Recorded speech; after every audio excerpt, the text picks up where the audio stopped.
So, hello everybody and everywhere, and this is the concluding session for our course on presence and awareness.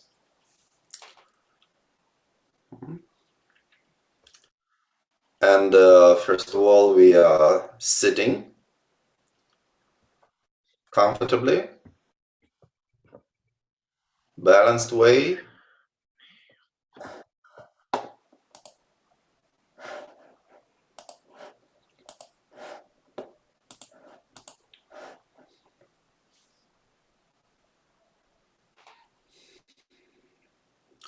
And when we are beginning, what we can do is to set our goal, the goal for our practice, and we can think a little bit, which is the thing that we want to attain, why we are practicing this presence and awareness.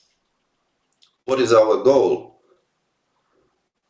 So we connect with this mentally, with this goal, and we feel the value. So we need to distinguish whether we really feel value or we don't. Maybe it's formal. Maybe we say, like many people are saying, oh, I want to bring benefit to all sentient beings. Maybe this is too much, no? And maybe it's too abstract. But something concrete. It's up to you to decide what's important for you, because presence and awareness is a kind of a universal tool which is helpful for achieving any kind of goal, except for the situation when you have a goal, when your goal is to abide in confusion, in distraction, and in unconscious state for as long as possible. So if you have this kind of goal, then presence and awareness, I'm sorry, maybe it's not for you, but still probably with presence and awareness you can develop a better plan. You can design a better plan how to enjoy confusion, distraction, and unconscious state for as long as possible. So also can be helpful. Then you forget presence and awareness and you enjoy your thing. Okay, but otherwise, presence and awareness can be in general very helpful for attaining both spiritual goals and also secular goals, any kind of goals. For example, probably many of you know that in some classifications of Buddhist teachings within Buddhism, they name a separate vehicle which is called the worldly vehicle of humans and gods. And there is a meditation there in this vehicle, and the point of this meditation is to improve our life. There is shamatha and vipassana, or shine tong in Tibetan, in this system, and the goal is to improve the quality of our life. So presence and awareness can also bring better quality to our life, not in terms of like better accommodation, better food, etc., but in terms of more satisfaction. Okay, so this is a kind of instrument for achieving different kinds of goals. So we think what kind of goal we have, what kind of goal we are pursuing. So something important to us. It can be maybe we want to be able to study better. Maybe we want to be more mentally balanced, to better control ourselves, etc. So it can be different things. Be more effective at work, whatever. Something that has value for us, because the feeling of this value, you can notice when you think, when you bring into your mind, not just think in abstract way, but if you really bring into your mind this goal, and you know how to check if this goal has value for you or not. There is a very simple way to check whether this goal is really valuable for you or not. Very simple. You imagine you don't achieve this goal. You imagine you don't achieve this goal and say, okay, maybe this goal is not that valuable for you. Like, for example, I want to bring all sentient beings to enlightenment. What if you fail? Not a big deal, no? Not a big deal. Yeah. But for example, I want to have my own house. Yeah, if you don't have, for example. Yeah. What if you don't? Yeah. So you see the difference. Yeah. You can understand the difference. So this is the goal that has value for us. Yeah? You know, for example, if we do a course on presence and awareness in the context of some spiritual path, yeah, for example, then of course the teacher who is explaining, he is explaining the students what they should try to achieve. See? And then the teacher's responsibility is to make students feel value about that goal. Yeah. So this is a kind of a preaching, yeah? A kind of a, I'm not sure I can pronounce this word correctly. The word itself is very difficult, then I need to change it. Catechization. Yeah, something like this, but I think you understood what I meant, yeah? I'm not sure, I never pronounced this word before. So, a kind of establishing the value. Yeah. But, for example, we can have some kind of motivational trainings. Yeah? In the context of motivational trainings, also there can be this idea, but then the teacher or a coach would tell you that catechism, yeah, okay. I added, I used too many syllables, but it's okay. We can always cut what is extra. Cut it off. Okay.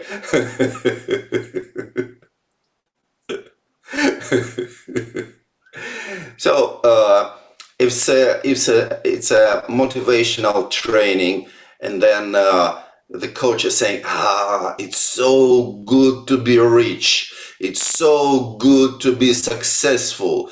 It's so good to be famous, to have so many followers, etc., etc. And then you start to feel, oh yeah, it's so good, it's so good, it's so good. Then it means now it has value for you. Maybe it will not have value for a very long time because it's clearly induced. Yeah. But for the time being, it makes you concentrated on this goal. So we check. Also, it's nice to check. Yeah? We are checking what has value for us. What is the goal that we would be happy to achieve and we would be extremely unhappy not to achieve. Okay. So, for example, yeah, we want to have a meaningful life. No? Already something, huh? And we don't want to screw it up. We will. But we don't want to.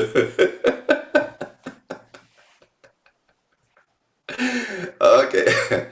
So then you feel something, and then you notice how this value is reflecting in what you feel. Yeah? Is reflecting in your mind, in your energy, in your breathing, and how it's also reflecting in your body. Yeah? So when we have a goal, it makes us more present, it makes us more composed. Yeah? Okay. So, and then we find a position. So finding the correct position is already an exercise for awareness, presence and awareness.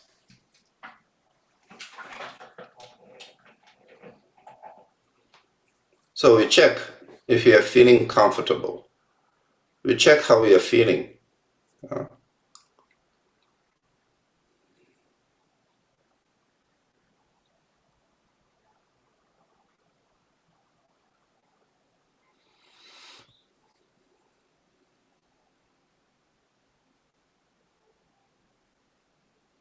If you are sitting stable,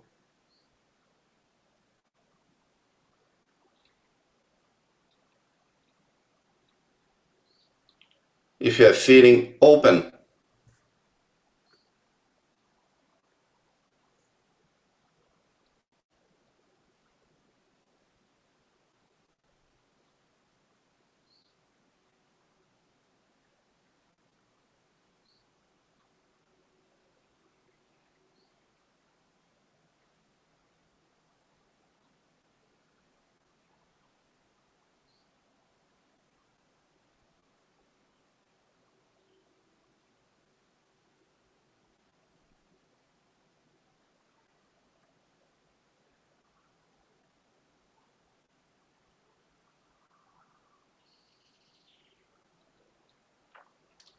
also if you feel presence in all of our body.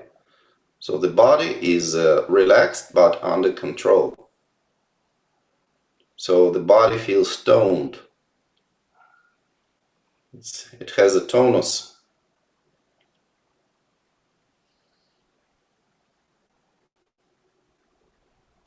And also the eyes, there can be different ways to keep eyes. And for presence and awareness, one of the best ways is to look into space. It means some kind of point between ourselves and the wall. But of course, we can also look at some object. But it's better if we just relax our eyes and we are seeing but not watching, not looking at anything. Then we can be more open.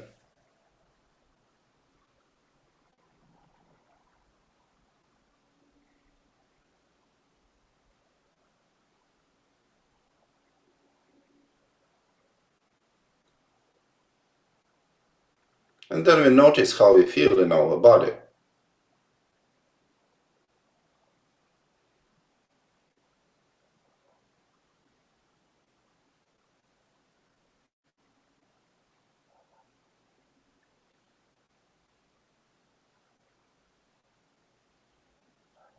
And then we check how we breathe. So we can notice if our breathing is smooth or rough.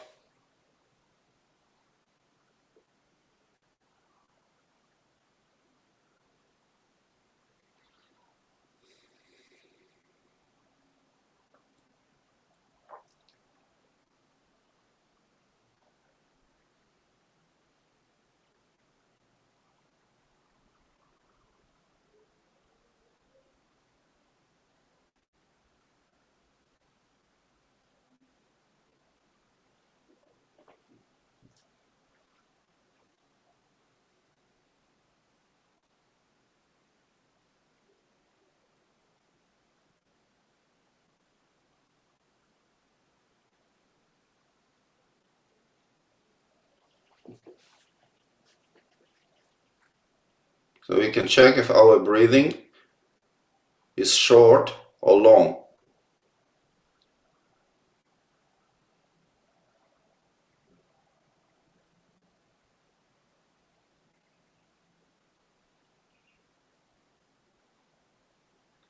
Let's check if our breathing is shallow or deep.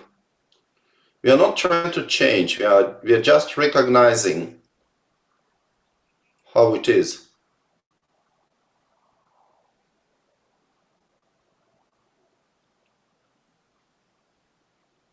Is our breathing monotonous or irregular?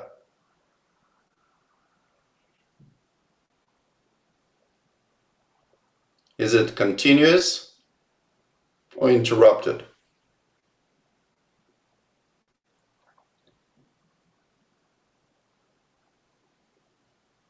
And the way to observe breathing is to feel the presence in all of our body, and then we notice the sensation in our body. Because breathing, what is breathing? The breathing is the sensation that we feel in our body. Our body is breathing. So we are noticing how our body is breathing, and we know how it's breathing. Then also we know whether we are inhaling or exhaling. And then we are noticing if there is a balance between inhalation and exhalation. Is it the same length or different? We don't need to count. We just observe and have general feeling whether inhalation and exhalation are equal or not.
And then we check when the direction of breathing changes.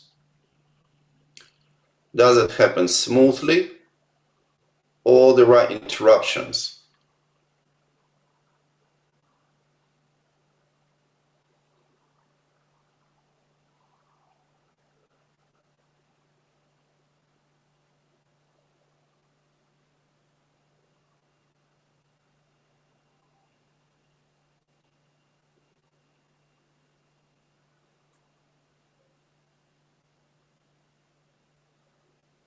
So we notice if there are blockages in our breathing.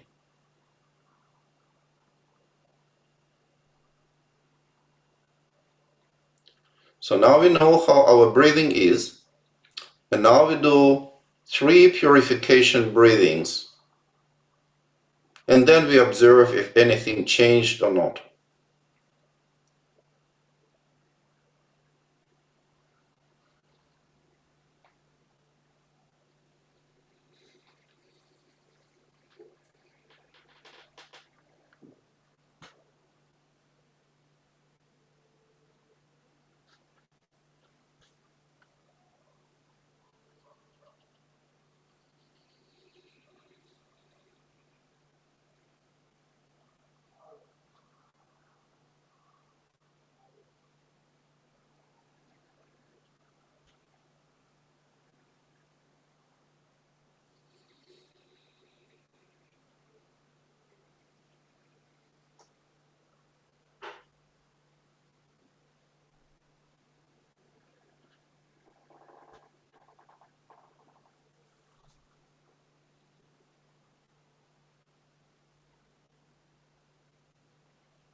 Okay.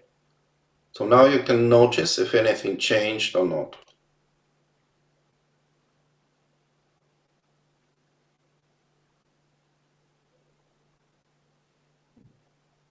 Because when we do any kind of exercise, it's important that we know the difference before and after. Because if there is nothing, no change, then why would we do this exercise? Then it would be just a kind of a ritual.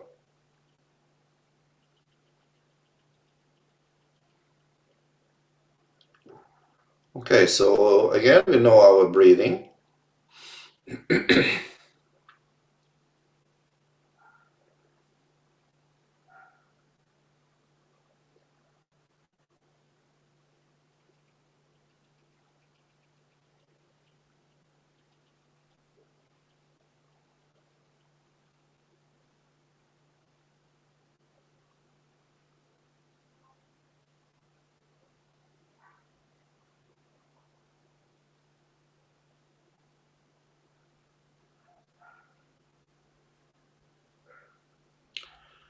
And then we add the control of our vocal cords as if pronouncing ah while inhaling and home while exhaling.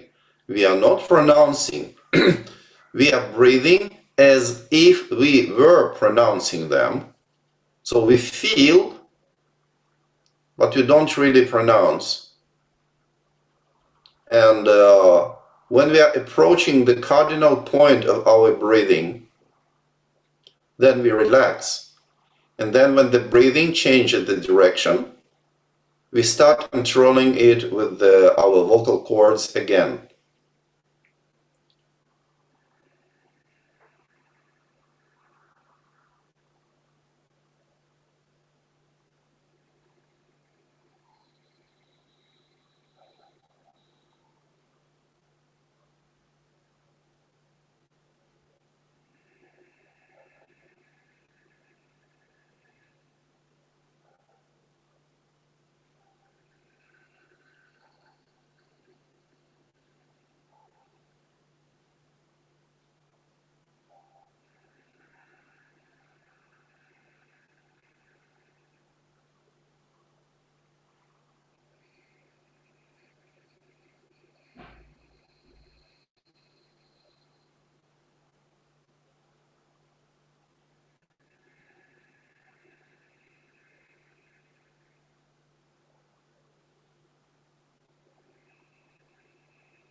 And then we relax.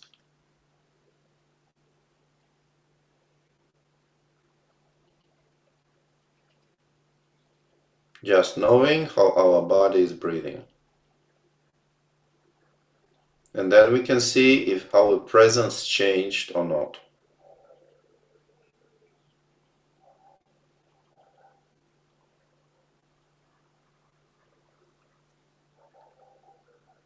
How is the intensity of our presence?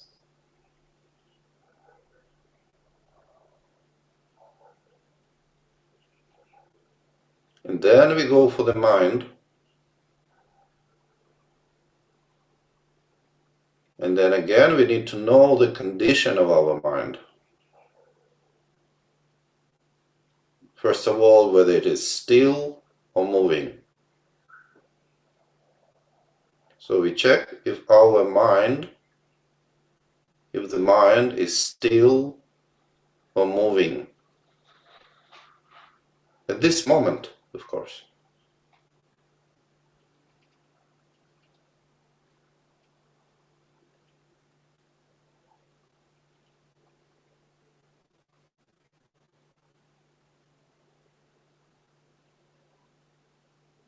So we check whether it's still or moving, and then how do we know whether it's still or moving?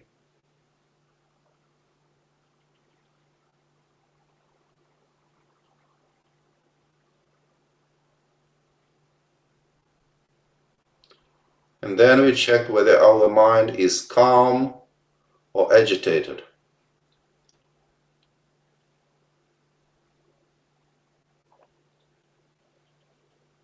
Whether our mind is charged or relaxed.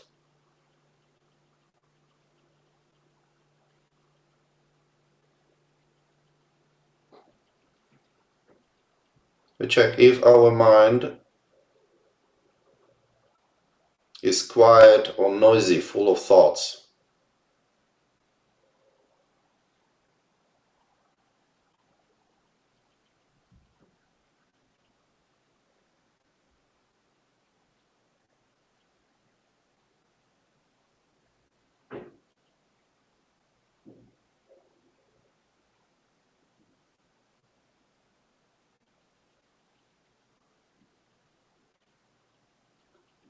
Is the mind foggy or clear?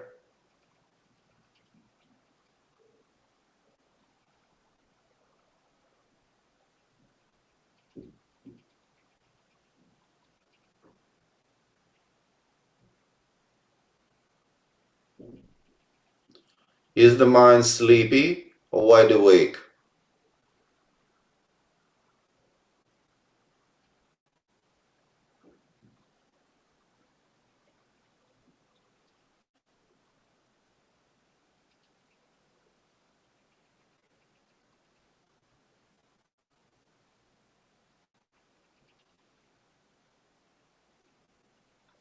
Is the mind happy or sad?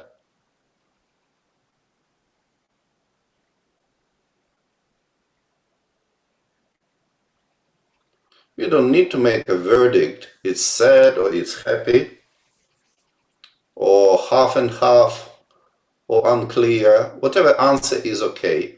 The point is that we know where we should look to discover whether the mind is sad or clear.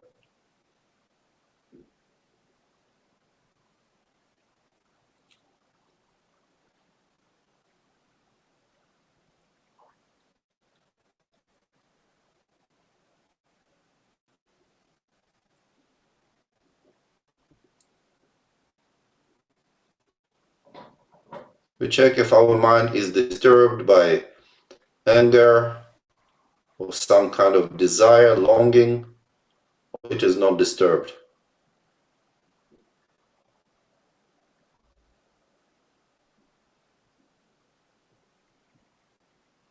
We check if our mind is confident or full of doubts, hesitating.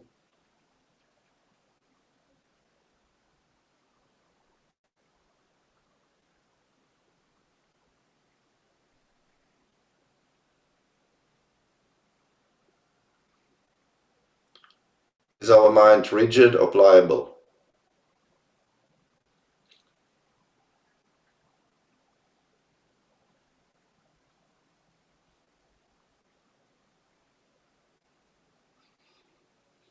Are there many thoughts or few thoughts?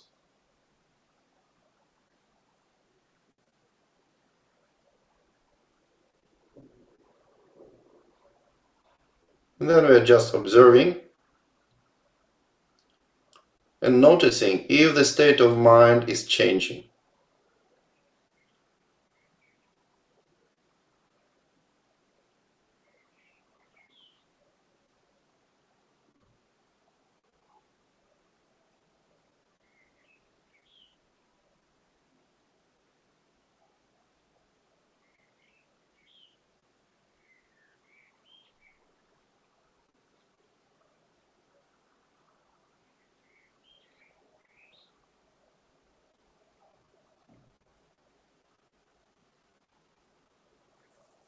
So now you choose an object in front of you. Some kind of an object, not bright. That's important, that it's not bright. And also you don't need to look at the screen. You can also turn to other direction, because the objects on the screen can be too bright.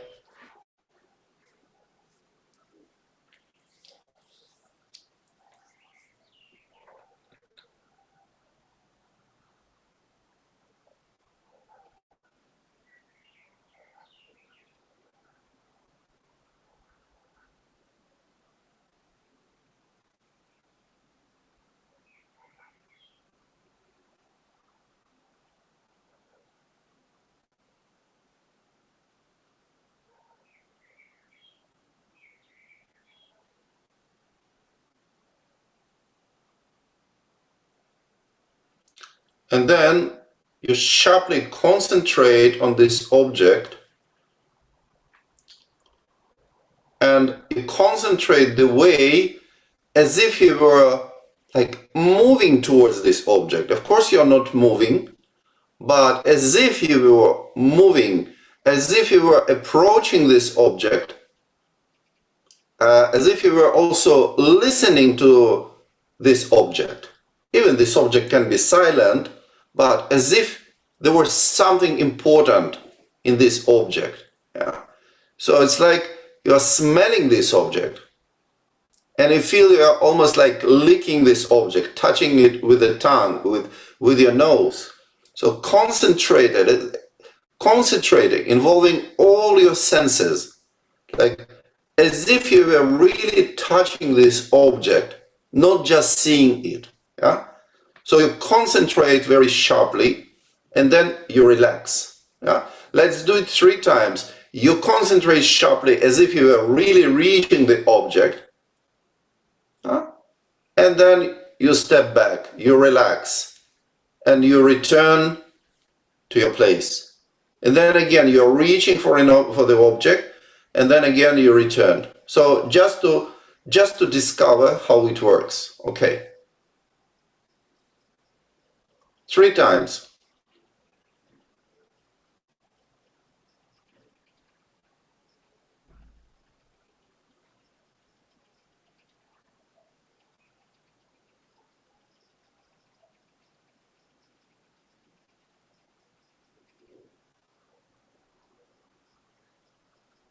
Okay, now relax.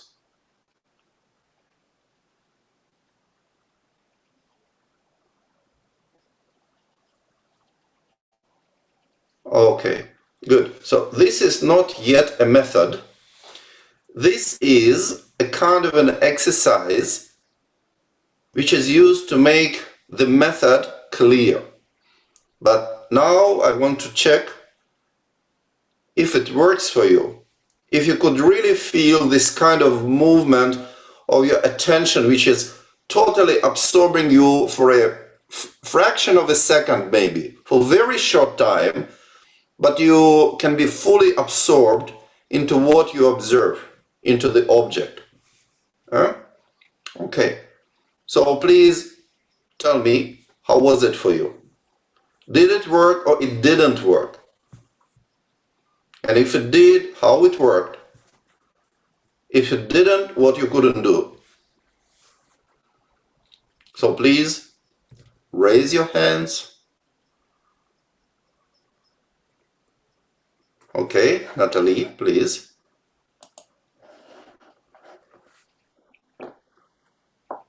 Well, I did what you said, concentrate sharply on the object with all my senses.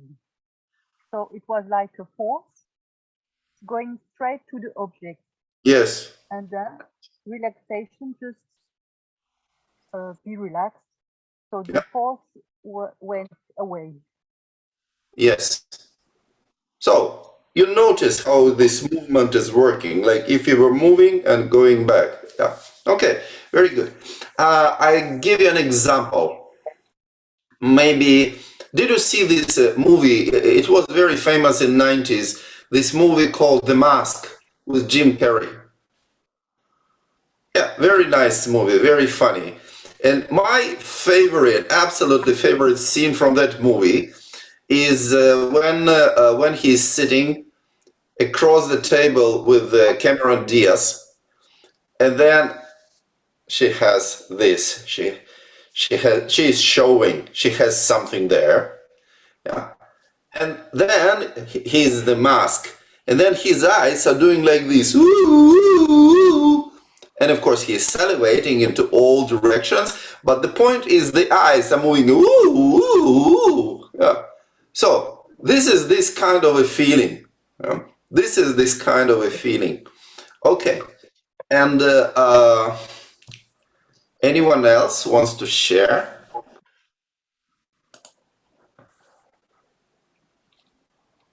Yeah, Alonso. Yeah, but you need to turn on the mic, otherwise it's difficult to hear from Chile. No, doesn't work or what? No, now yes, there I am. Yes, it's a report, but also a question. I focus sharply, like this instruction, like piercing, no, like going through, like you said, like the eyes going out. Sometimes when we do that, and I can do it kind of easy, when you do it very intensely, the object starts like morphing, showing glow, even though it's not shiny, it shines, that sort of thing. I use that point to say, okay, this is too much, I relax. Like I relax my eyes a little bit. Is that okay to go to that point, or maybe it's too intense? Yeah, so first of all, it means that you are holding the concentration too long. Yes. Yeah, this is the problem. As I said, you concentrate and you immediately relax. You concentrate and relax. So in this exercise, this is not yet the method. This is an exercise. And the exercise is to understand this movement. Yeah, as you said, very good word, piercing. Yeah, like it's a kind of like pyramidal or triangular concentration. But the point is that we do not remain there and we relax. And then we keep it in our sight, the object, but we are not concentrating on it constantly. If you continue concentrating, then of course you have these transformations. And it means you overexerted your eyes. It is too much. So you here we concentrate and go back. Concentrate and go back just to discover this principle of movement. Yeah? Just to discover this principle of concentration, of concentrating everything. Yeah, because we are listening to this object. You know, I think I mentioned that the highest degree of concentration available to human beings is achieved when in the next room somebody is saying your name and people start to talk about you, but you cannot hear what they are saying. Then we achieve the highest level of concentration ever possible for a human being. You see? So imagine that in this object, whatever it is, here is a very, very tiny loudspeaker, and through this loudspeaker, the God says what he thinks of you. Very, very quietly. You know? The God says your destiny, your mission, yeah, what's going to happen to you after your death. The God is saying from this tiny loudspeaker, and as you see, you hear, Alonso, Alonso. And you become like this. Yeah, you understand, yeah? And also it's, you know that there is ambrosia here, and you want to smell it. Not that ambrosia, you know, this plant that is giving allergy. I'm allergic for that. But a kind of a divine perfume, and also some kind of divine nectar. Well, okay. Please, ladies, close your ears. little clitoris there.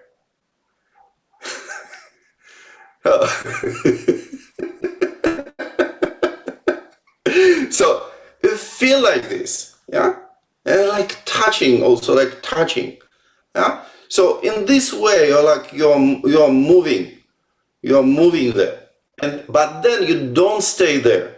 You don't stay there. You go back. You relax. So you just manage this movement. Okay. So is it clear? Clear now? Okay, good. Good. Okay. So, but this is not the method, as I said. You could notice something if you really did it. You could notice something. Did you notice something? What is happening to your breathing when you do this kind of very strong concentration? What's happening to your breathing? Did you notice? If you didn't, we repeat it 3 times. Okay, let's do it.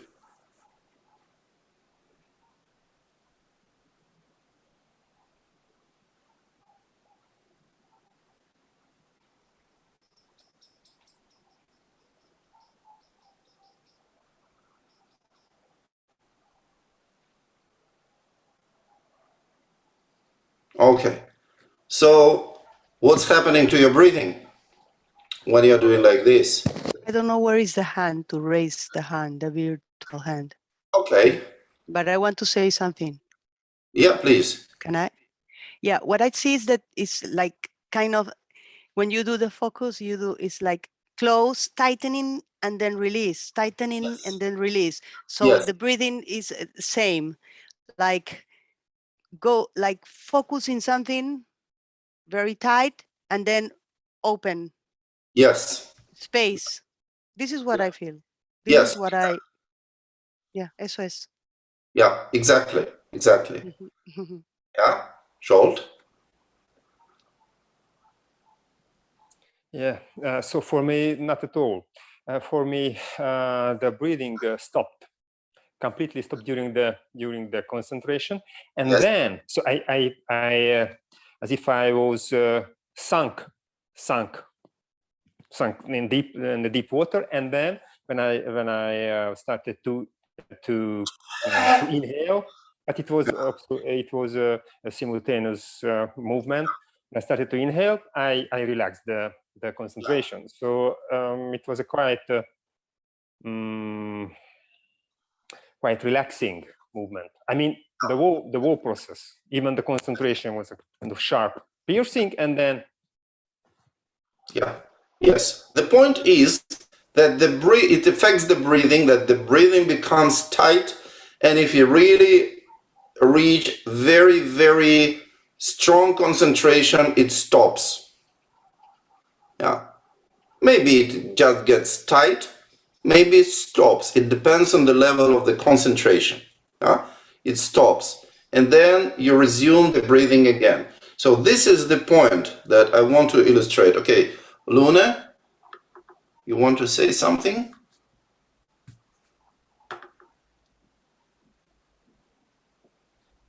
Yeah. Sorry. Okay, Yes. can you hear me?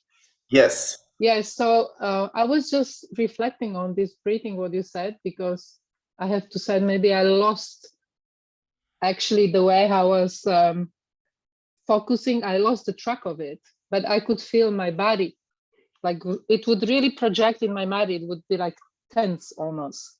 Yes. Not fully, but I would feel like in the muscles, like when you practice muscles, something like that. And the object would feel all my senses. Yeah. So I would not imagine, but it would just jump into my sensation because I was looking at something from ceramic. So I could feel the ceramic on my tongue. It was funny. I could smell it. It would not whisper anything to me. But I was trying to see if there is not some message. But yeah, it would like fill everything in, and I could feel being really focused and filled with that, kind of losing everything else, just feeling it really very concrete in my body. And then it was like letting go of something. So I could feel my muscles, everything just Okay. like after exercise, something like that. Yes, good. So the point of me telling you to do this exercise is to explain how we should not do and what we should not do. Why? Even we do this concentration, this we should do. But what we should not do, we should not allow our breathing to be interrupted. You see? So we notice it. People who are trying to apply this method, not only they have some kind of blurring in their eyes, yeah, but the breathing becomes disturbed and it serves totally the opposite goal because our mind becomes agitated, we feel tired, frustrated, and we don't want to continue. So this is the problem. That's why we need to counterbalance our concentration. So we make it a little bit less sharp, but we make it more balanced. Yeah? Okay. So how we do it? We do with exhalation. And we control our exhalation with a sound. Something like ah. We control it with a sound. And then, of course, we cannot concentrate as strongly as before, but our breathing is not disturbed. So we are exhaling with ah, and we can even relax in the end. Yeah? Not inhaling immediately, but we relax. This is important that we relax. We go and return. We go and return. We don't remain there. So it becomes like a sword, you know, like a sharp sword. And what are we interrupting? What are we cutting with a sharp sword?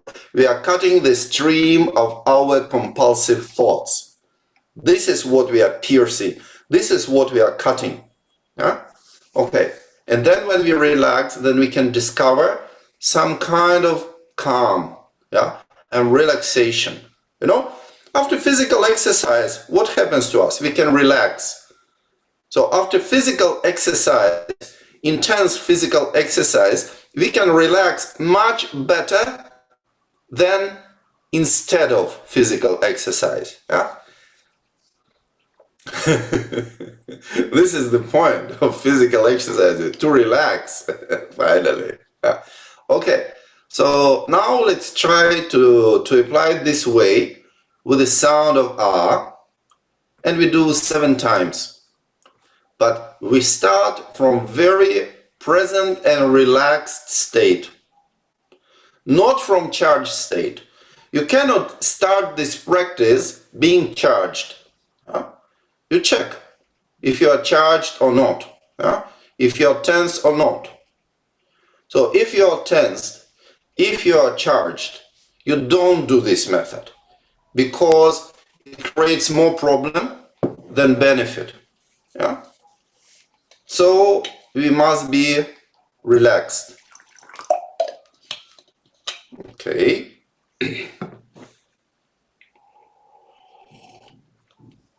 So this is the method of triangular fixation.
Okay, and then we relax.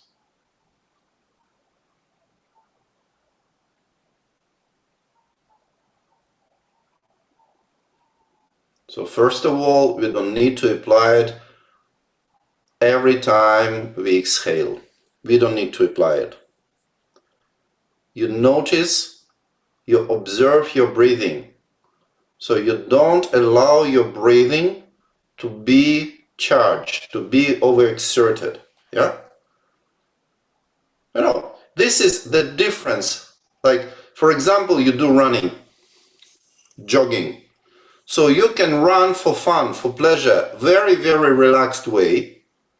And then when you stop running, you're breathing normally. Or you're trying to run as fast as possible. And then how you're running, how you're breathing when you finish.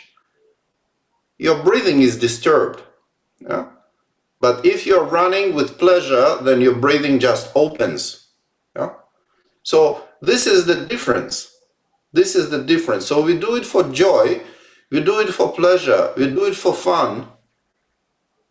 We are not trying to break the world record in concentration. Yeah?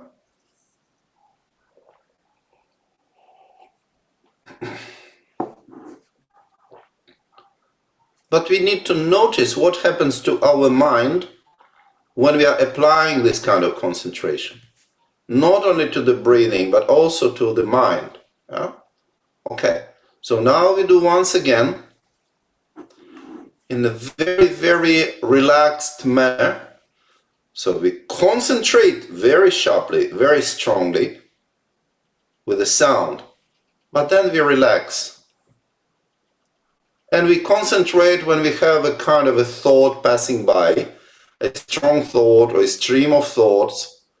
We have a stream of thought, we concentrate on an object, we notice how this stream of thoughts is interrupted, and we are not holding anymore, but we are relaxing. Okay.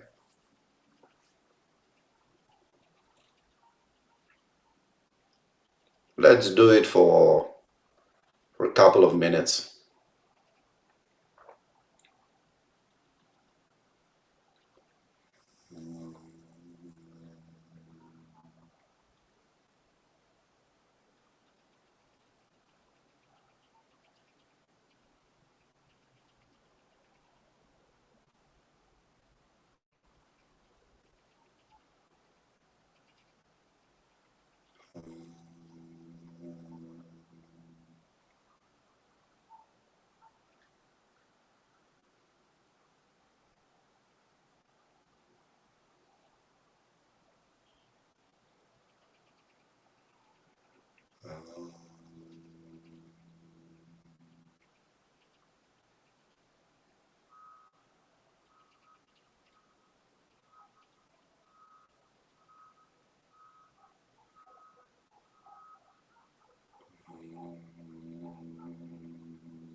Now relax.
Okay.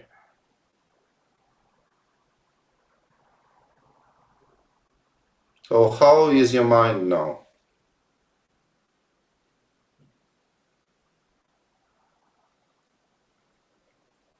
More stable, Yes? because before I think that when you do this like sharp and then relax is like putting too much energy, but how do you say mezclado? Alonso, how do you say mezclado? Energy mixed, mezclado. Yes, mixed. Sí, mixed with emotions, for example. Now I discovered this, and with the it's like more. I don't know. It's like because you are focusing the and the has is like neutral, neutral. Yeah, neutralizing. Mhm. Yes, neutralizing everything and stabilizing, and then it's more, you feel clear, free, ¿cómo se dice? And fresh. Mhm. Good. Good. Okay. Anyone else? Yeah, Michelle, please. At the beginning, concentrating very strongly with then relax and concentrate. And then I recognized my my breathing was getting faster. And so I said, oh, maybe I'm putting too much energy into it. Yes. So, hey, you don't have to win the marathon here. So relax on it. And then it was good. Then it was really, the breathing started becoming more stable and relaxed. Yeah. So it was nice to go through these different stages to see, where's the right spot for me? Where do I feel the most comfortable? Yeah. Good. That was good. Good. Good. Very good. A big mistake that people are making with this kind of practice is overexerting, putting too much effort, not releasing this effort, disturbing the breathing, and then the body becomes rigid, and then one becomes tired and disgusted with the practice. Yeah. But in this way, we just do, and we never bring this practice to the point of getting tired. This is also very important. When you feel you're getting tired, you don't think, aha, yesterday I did 7 minutes, now it's just 5.5. No, I need to continue. No, you don't need. You need to stop. Yeah. Okay. Please, Anastasia. Yeah, just to support your point, at the beginning, at first, I felt like I was over-tensifying my body to intensify the effect of this focus, and it was like my muscles was kind of cramping and everything was mobilizing, and then I started to think, what is then my attention? And if my attention wasn't manifested through intensifying the body, and then it's some ways more of a mental process. And what is this pointy, sharp attention? And could it exist without any physical activation, but just purely as a mind act? And I'm sure actually if it worked, I think the tensing body released, and overall effect of this practice was that mind just turned very blank and empty, and it's a very, very pleasant state of kind of vast emptiness. Good. So very nice. Good. Thank you very much. Maybe you noticed, it's a little bit a sidetrack, but maybe you could notice that when you relax, you still maintain the presence of an object you were concentrated on. Did you notice that the presence of this object naturally remains even you are not trying to really keep it in your mind? Yeah. Okay. So if you want to practice and develop one-pointed concentration, this is where you should go. With this presence, not with a physical object, but with the presence of this object in your mind. Yeah? It means that even you turn your head, but you still feel this presence. You look up, you still feel this presence. You close your eyes, you still feel it's there. Yeah? So it's this is the object for developing one-pointed concentration. So if you want to go this direction, this is how you can do. Yeah. But what we are doing, we are not doing this one-pointed concentration. What's important for us is when we relax, and then we discover the state of calm, in which even there are thoughts, but these thoughts are unable to disturb us. This is the point. And when the thoughts start to disturb us again, then we concentrate sharply. Okay, so we finish with this. And then we also, what we need to do, how we develop our capacity to be in presence, to maintain the presence. Yeah? How we develop this capacity. Because first we are just sitting. But then we need to know how to develop it, how to integrate this presence, with some activity. And we choose some simple activity like looking. Yeah, I said, first you're sitting with your eyes not concentrated. Yeah, just seeing but not looking. And then just look at some object, not sharply, relaxed way. Just focus your eyes on some object and check if you can maintain presence while looking at this object. And you continue to look, maintaining the presence that you know that you're looking at this object. And then you choose another object and you move your gaze.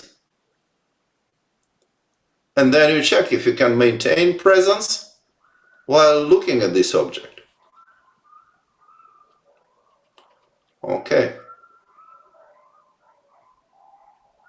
So this is something very simple. And then maybe you can hear some sound.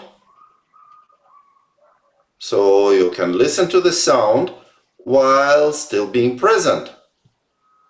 So we can listen to the sound and be distracted, like ignoring everything else. Yeah? But we can listen to the sound, still being open. So we maintain the presence. Yeah? Okay. So this is how we can do with our senses. Yeah? And you can touch different textures. So touch different textures next to you. Not looking at that, but just touch. Yeah, the table, a chair, whatever is there. Huh? So if you are touching yourselves, then please don't go too far.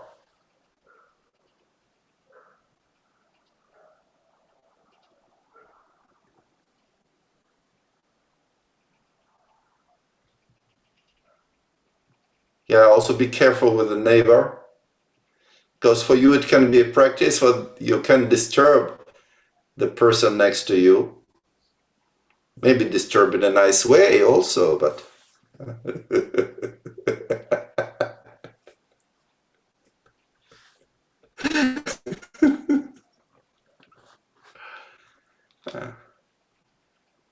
yeah, Alonso, please.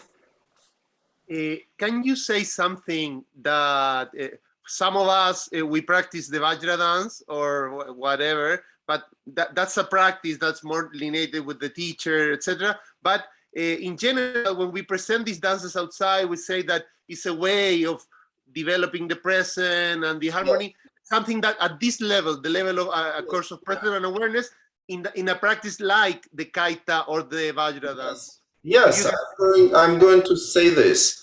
I'm just coming to this. Yeah. Okay. So now try to do a simple movement. Yeah, a simple movement, just like raising your hand. You can look at it, or maybe you don't look, but you move your hand, and you know you're moving your hand, not disturbing your presence. Yeah. And then you do with another hand. And then you can also say hello.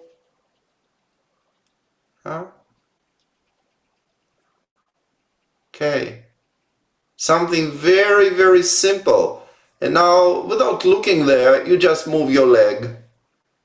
Feeling present, not getting distracted with your leg.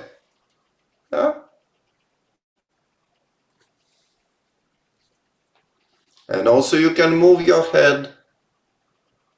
Still being present.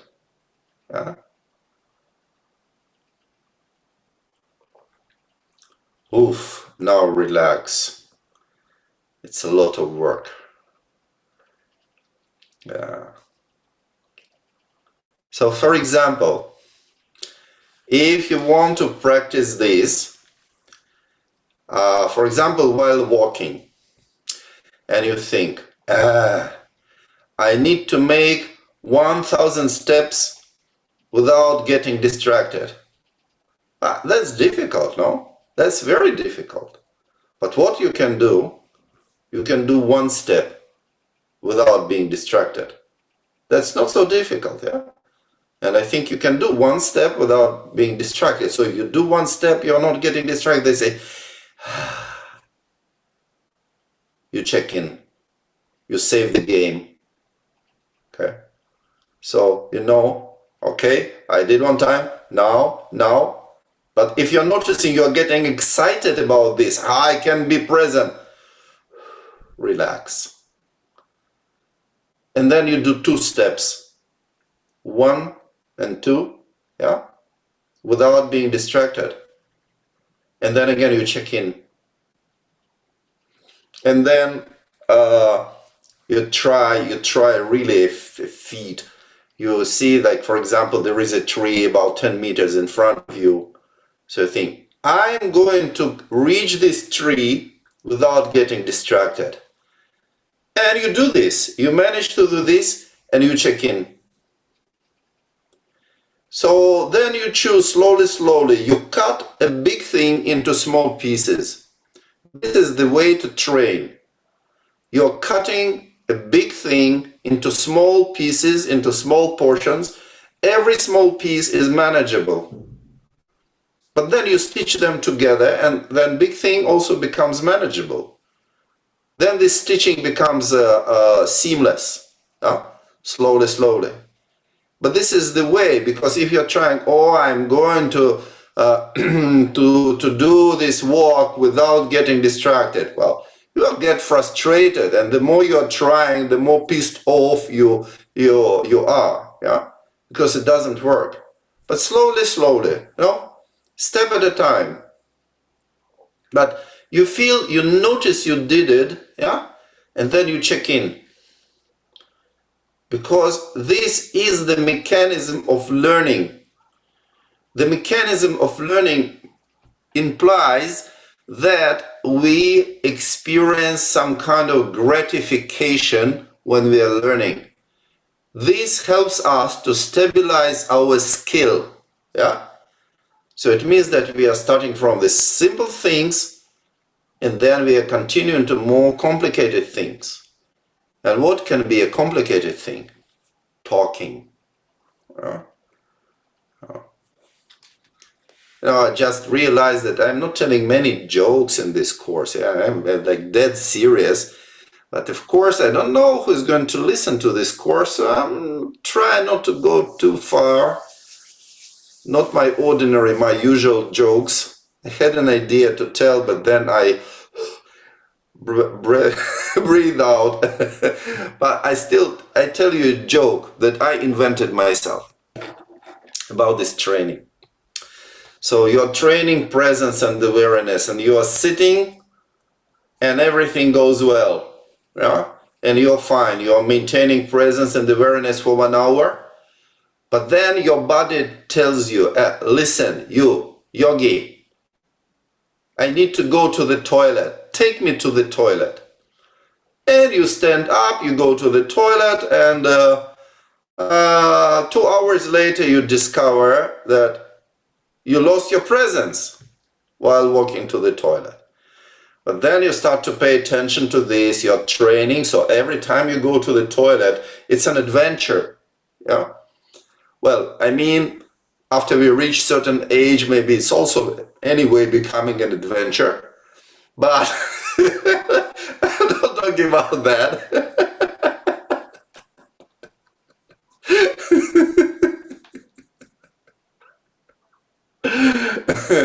But we are learning to move.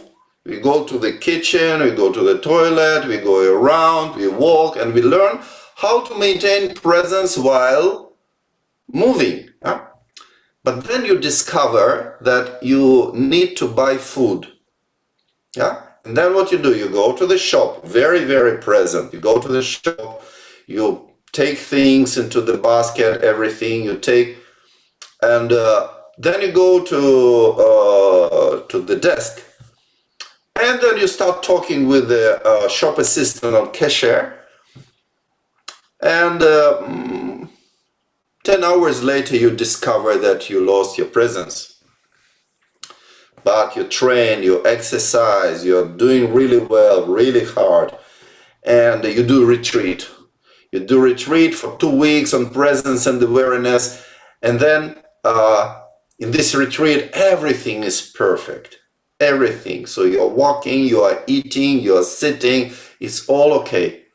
But now the retreat is over. And you come back home and you start your computer and you want to check your mails or your females, it depends on your preferences. So you check your mails and 3 months later, you discover you lost your presence. But still you try to work hard. You practice.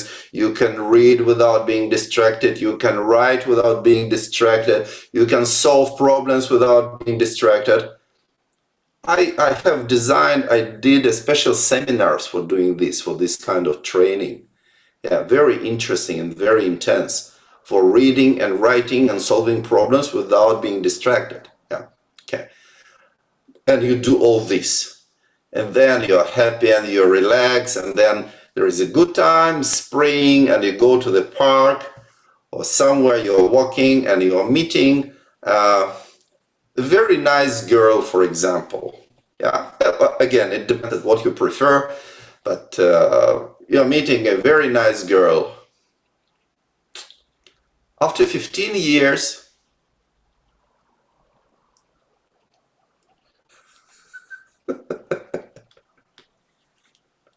okay.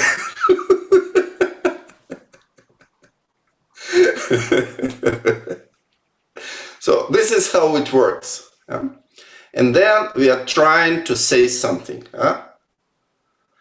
And now we do something really, really difficult. And now you say, for example, I am such and such, and I'm trying to speak with presence.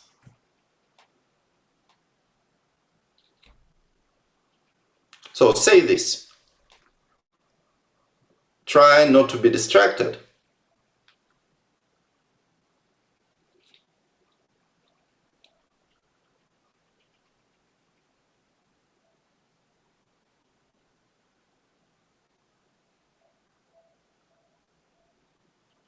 Okay? Did it work for you? Okay. Then if you say that I'm going to speak for 2 hours without being distracted, that's a very difficult task, no? A very difficult task. I know very well, yeah? But if your task is, I'm going to say next sentence without being distracted, okay, check in. Then you say the next sentence, check in. Then you say a very, very long sentence, not as long as Marcel Proust, but reasonable, reasonable, without being distracted. Yeah. And so in this way, you stitch together sentence by sentence, checking in, and then you're not getting distracted. Even you get distracted for a second, like between sentences, it's okay. You regain your presence. And this is how you continue. Yeah. So this is how we continue. Also with listening. The same way, we are listening with presence. There is a very, very good exercise for this, but we are not prepared to do it because it requires people like being in couples and talking to each other. Yeah. But you can try. For example, you meet someone and say, let's exercise the presence. So, and then how it's happening? One person is saying something, sharing something, some story, whatever, something that happened, something that concerns this person, and of course trying to be present while talking. Yeah? And another person is listening, not interrupting. You can say, like, I see, oh, this, you give your reaction, you give your feedback, you don't listen like a, like a mannequin, yeah? You're not listening like a piece of stone or piece of shit, whatever, yeah? You give your reaction to the person, like, you show your concern, but you're not interrupting, you're not asking questions, you're not correcting whatever is there. You're just listening, and you listen till the end. You absorb what is said, and then you say, did I understand you correctly?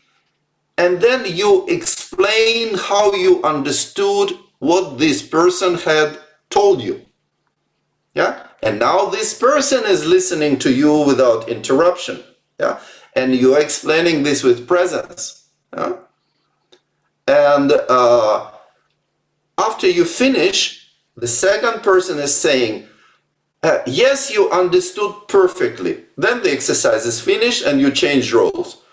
But maybe this person is saying, no, I didn't really mean that. What I meant was, and is explaining. And you're not interrupting, you're not listening. Then when this person has finished talking, you saying, but okay, now as far as I understood, you mean this and this and this and this, yeah? So you repeat these iterations till you come to the agreement, till you make sure that person number 2 understood perfectly what was the message of the person number 1, yeah? Without interrupting. And then you change roles, yeah? Okay. So you try to do it, it's fun. when we have a live seminars, for example, and we do this kind of practice, and there are people who never met each other, They do this practice for 10, 15 minutes and they become the best friends. Yeah, that's a great practice. I stole it from Google. I don't know from where they stole it. No, I mean not from Google like the search engine, but from Google. They have this Search Inside Yourself Leadership Institute. They have meditation programs in Google with Chad Mentang leading these programs. So I learned this practice from that book by Chad Mentang, which is a main manual for Google meditation trainings. Yeah. Yeah. So I don't really, John probably knows from where they stole it. Yeah, probably there was something. They definitely did not invent it. Yeah, but that's a great thing, and this is something very good for developing presence and awareness. Huh? Of course, people can use it for improving our communication skills, huh?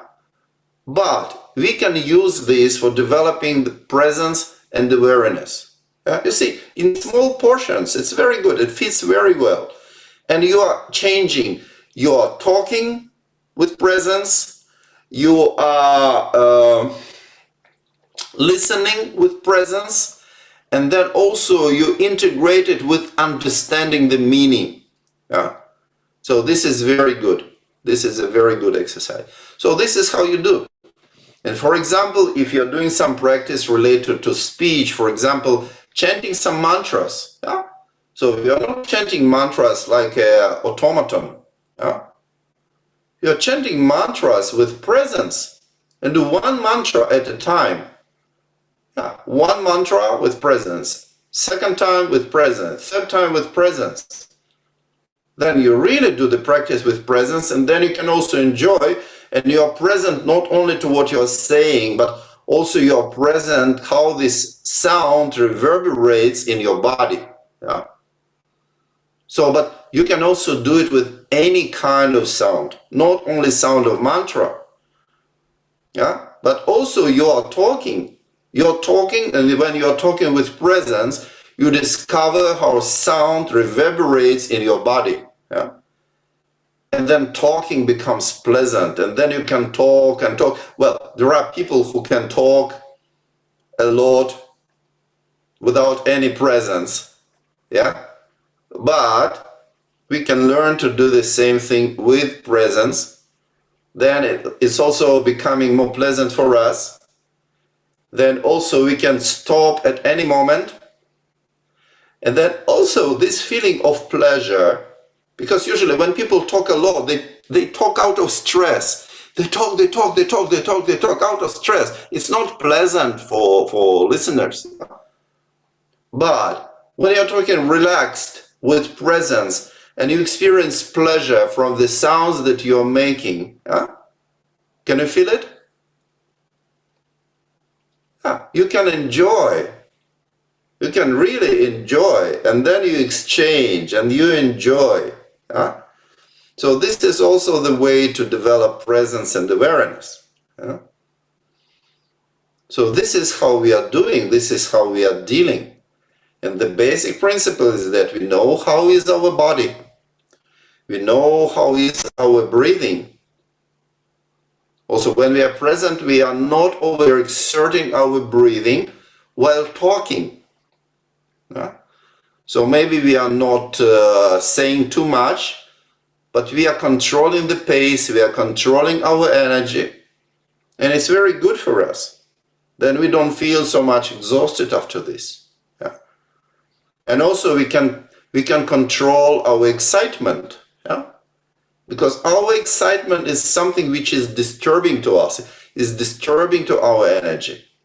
So we are noticing, I'm getting excited, like, ooh. Okay. Like, release, make a pause. So in this way we can continue. Then we also know the state of our mind, and we know whether it's agitated or calm. And then when you're observing your mind, that it becomes stabilized. And you're controlling your position. Yeah? All the time you're controlling your position. You're controlling your position while you're sitting. You're controlling your position while you're standing. But what does it mean you're controlling your position? It means that you have balance. Yeah? All the time you're maintaining balance. When you're walking, you're maintaining balance. When you're moving, you're maintaining balance. Of course, when you're dancing, you have to maintain balance.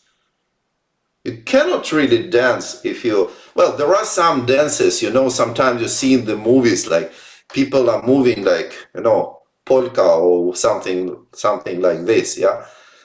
Doing something like this. But when people are moving like a sailor on a ship, you know? But in general, we need to maintain presence to have balance, yeah? That's why dances are very good for presence, yeah? Very good.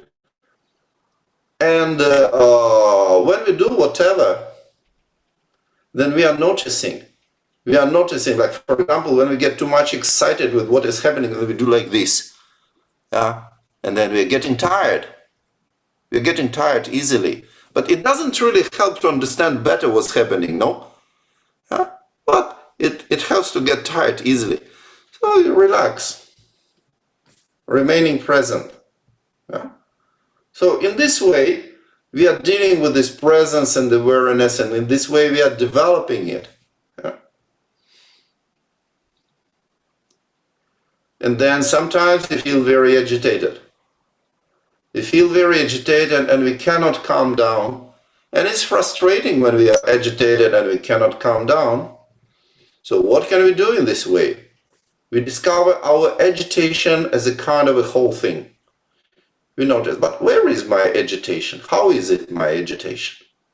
You notice your agitation, and then you discover that your agitation is all over your body and also all over your mind. So you notice it as a whole thing. You're not trying to remove your agitation. You're just adjusting to your agitation. You feel how it is. You remain with your agitation. And then you can also check, but from where am I seeing this agitation? From where I am seeing all these thoughts which are coming? And then you can discover, instantly you can discover a calm state in the middle of movement, in the middle of agitation. Like you have thoughts continuously like swarming, like bees, like you have a swarm of thoughts, yeah? And you cannot even discriminate, this is one thought, this is another thought, and they are not finished, they are not really articulated thoughts. So instead of fighting each thought at a time, you discover this swarm of thoughts all together. So it's like zooming out, changing the perspective. And then you notice this swarm of thoughts. And then you discover that the place from where you're looking at these thoughts is a quiet place. You know, there is this horror movie, quite recent, A Quiet Place, yeah, with Emily Blunt. Yeah. But this is another story. Yeah, we don't need that. We live in the horror movie, no? We don't really need horror movies. We live there. You know? So we discover that all this noise, mental noise, energy noise, agitation, we zoom out, we see it as a whole thing. It means that we can be present all over the body, because this agitation is everywhere. And then we discover from where we are seeing, from where we are looking at this agitation, at this swarm of thoughts, is a quiet place. So this is how we overcome the problem of agitation. And there can be other ways to overcome the problem of agitation, like when you're worried about some problems,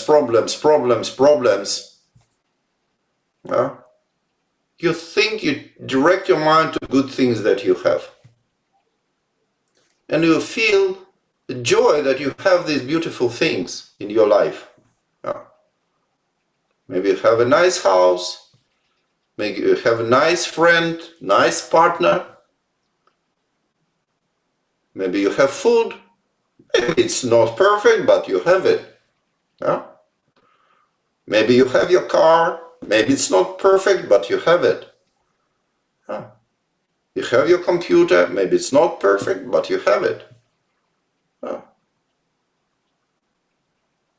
You know, I just finished to give a similar course, not exactly the same, but a similar course to Chinese people.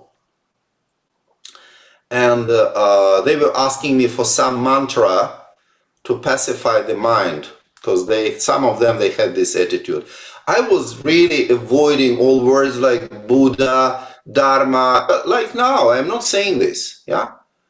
But still they have this attitude, very strong. And they ask for mantra. And then I said that the mantra is from this song by Bobby McFerrin, yeah? Every time you have some trouble, when you worry, you make it double. And then the mantra, don't worry, be happy. Yeah. So this is a good mantra, no? This is a good mantra. So if you feel like troubles, yeah, then there is another instruction from another song. Yeah. And I say to myself, yeah, what a wonderful world. So you direct your attention to something good, something you can enjoy. Yeah? And then you feel nice, and you feel nice.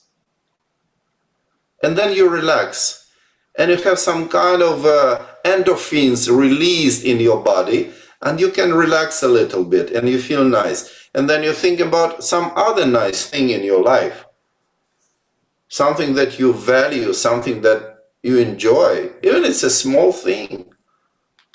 Even it's just a stain, maybe you have very old walls, which are not really, they do not have good color, paint is like scratched, but there is still a piece of nice color, a stain of nice color on that wall. And you look at it and you feel pleasure to your eyes. Ah, nice. And then maybe you hear the water is running somewhere, hopefully not in your bathroom on the floor.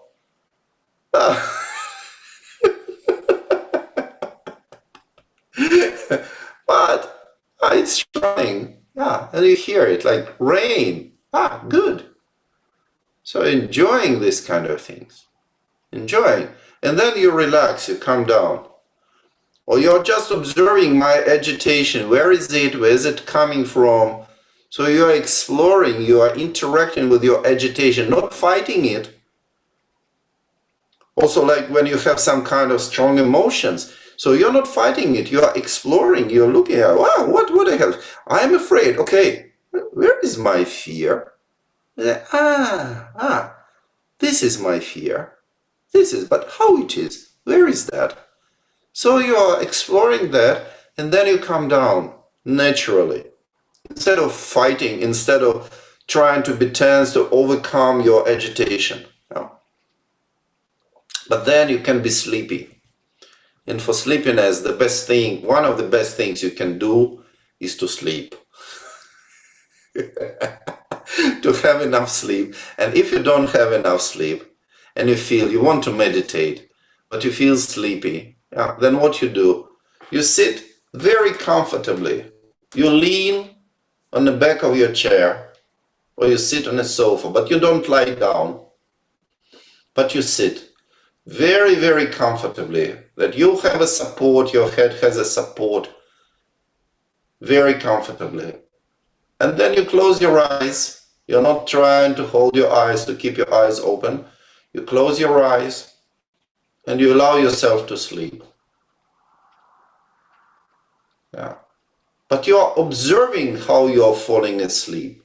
You're observing how is it, how it's happening that I'm falling asleep. So you're observing this. As long as it's working, whatever. And then maybe you dive into the sleep, but it's not going to be a long sleep, and it's not going to be a very deep sleep, yeah, because you're sitting. But you dive in, and then somehow you come out of the sleep, very natural way, very natural. Then you discover you're very fresh. So maybe in the beginning that would take you 20-25 minutes. Then when you become more experienced with it, it takes you like 15 minutes. Then you can even have it in a few minutes, just in a few minutes. You relax, you have it in a few minutes, and maybe you do not pass out. It's not really a dream yoga, but this is something, yeah? You're not even passing out during this process. First you pass out, so you lose your consciousness, you lose your awareness. But then when you know how to do it, when you know how to relax, then you can discover that your body is falling asleep, but you're not. And then you can feel also something is going through your body. Yeah, and then you wake up, and then you wake up very fresh. Yeah. So this is when you have a lack of sleep, this is something very good to do. But otherwise, if you had enough sleep, everything is well, then what you can do? You can think about some things which are not very nice, like for example about death, yeah, about the inevitability of death, about something spooky. Yeah, there are things worse than death. I don't know. Annual tax report, for example, can be worse than death. Yeah? Or going to a dentist, that tomorrow you have an appointment with a dentist. Yeah? I wish I died yesterday, no? So something like this.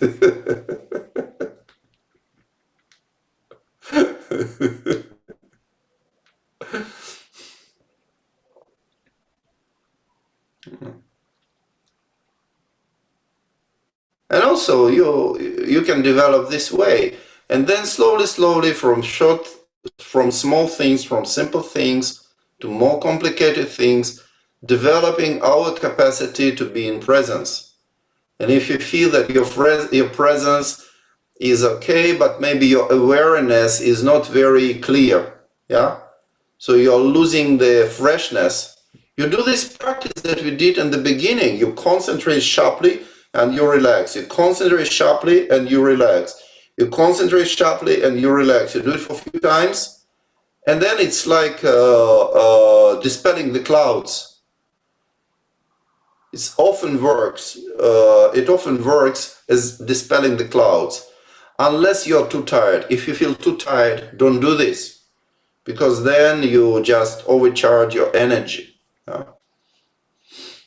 So be careful, and you learn how different methods work for you, and then you learn, even you do some mistakes, this is not a big deal, not a problem, but you learn that in this situation, this method doesn't work for me, maybe because I'm not doing it correctly, maybe because my condition is not proper for applying this method now, at this moment.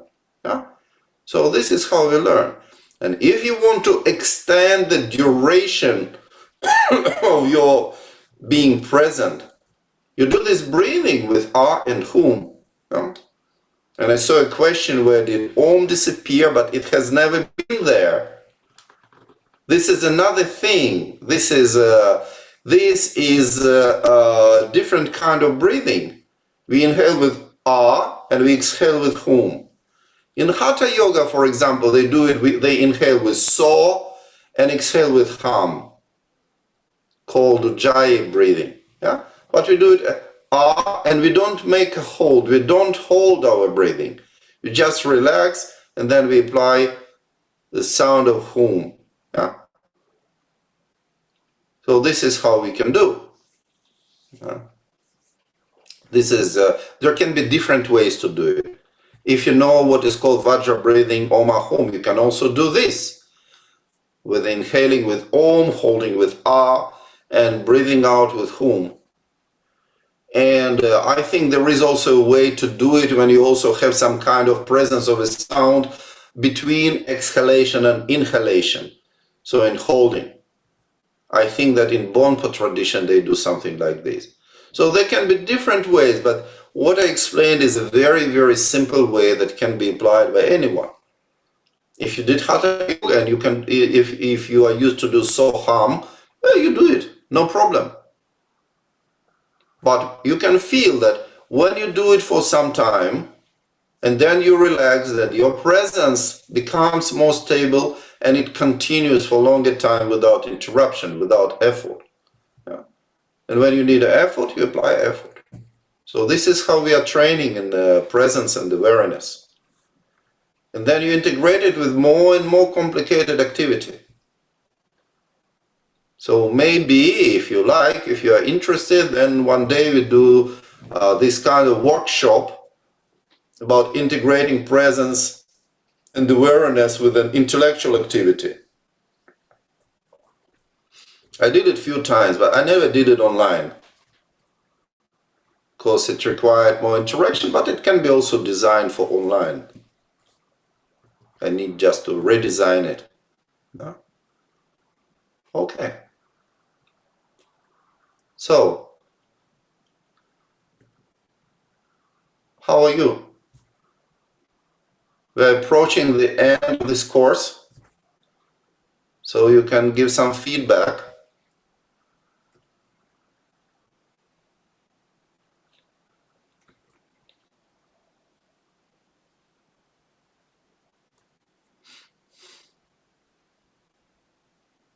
And you can also send me your feedback.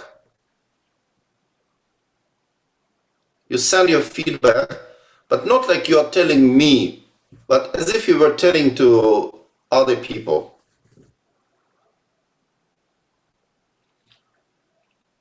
Maybe I will send it to Naomi Zaitz to print in the mirror.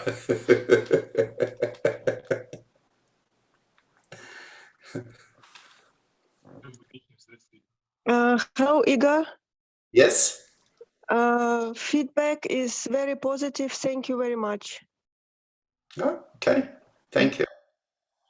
I discovered some new things very important, Yeah. really, for me. One is that, for example, this how can we be straight, sitting straight, but not in an outside way, but in an inner way that feel that you are breathing correctly, to look inside you. And also to sit comfortable is like, it's a right. I like, makes me like, boom, my mind. And the other thing that I discover is that, I don't remember now, but there were two. I will try to remember later and tell you. Okay, good. What I want to say is that this course is based on what I learned from my teacher, Chogyal Namkha Norbu. Of course, it was not only him from whom I was learning presence and awareness, and there are many, many more exercises that could be done. But basically, what I explained in this course is based on his teachings and is based on his advice how to do these kind of courses. Yeah, general advice, and there were also particular advice, because when I was creating a course for Yoga Journal, so in 2012, I created a course, online course on meditation for Yoga Journal. And while I was making this course, Russian edition, not American Yoga Journal, of course, but Russian edition, and I consulted with Chogyal Namkha Norbu. I asked his advice, yeah, about how to do this course, what kind of material I should put in that course. And particularly, he advised me to add this type of breathing with ah and hum, that in general we find in Yantra Yoga, this kind of breathing in one of pranayamas of yantra yoga. We find this aspect.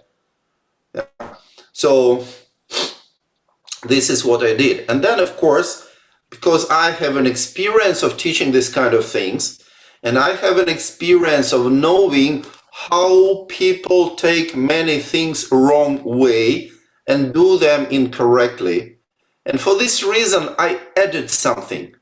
I added something to split complicated things into more simple things. Yeah? Because the way how my teacher was teaching, it was like presuming that we have quite good capacities, and we do not always correspond. Yeah, that's why he was teaching something that could be like taken for granted, but it was not. Yeah, like particularly with this concentration method, that we need to split sometimes complicated things into simple things and then stitch them together, and they make this teaching seamless. Yeah. So then I invented some exercises. Some exercises that I learned, some exercises that I invented, like for methodical purposes to teach this kind of things. Yeah.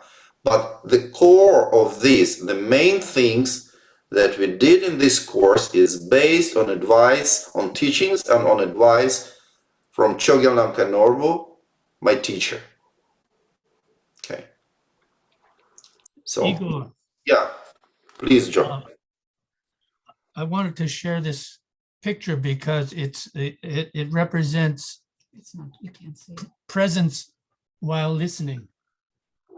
Yes. Yeah, it is. It is. Yeah, you can learn actually. For those of you, and most of you were lucky enough to meet Chogyal Namkha Norbu, but not all of you, unfortunately.